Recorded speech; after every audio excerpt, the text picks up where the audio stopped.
Hi hello అండి, అందరికీ good morning. ఈరోజు టిఫిన్ అయితే శనగపిండి చట్నీ, దానికి దోశలోకి కాంబినేషన్ శనగపిండి చట్నీ. వేడివేడిగా దోశలు అయితే వేసాను. పిల్లలకి హాలిడేస్ కదా, టిఫిన్ చేయడానికి కూడా లేటేనమాట. కరెంటు పోయింది. ఎండాకాలం వస్తేనే మాకు కరెంటు పోయిద్ది. రే లేకండి, రా టిఫిన్ చేద్దురా. ఏరు వాళ్ళు ఇల్లంతా నీట్గా తుడిచిపెట్టేశాను, ఇంకా పూజ చేయలేదు. మా ఏంది, రండి వర్షరా టిఫిన్ తింది రండి.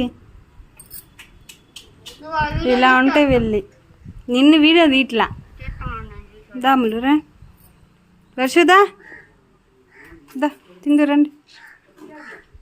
టైం ఎంత అయింది తెలుసా? రారా చిన్ను సైగా. ఏంద్రా టైం 8:30 అవుతుంది.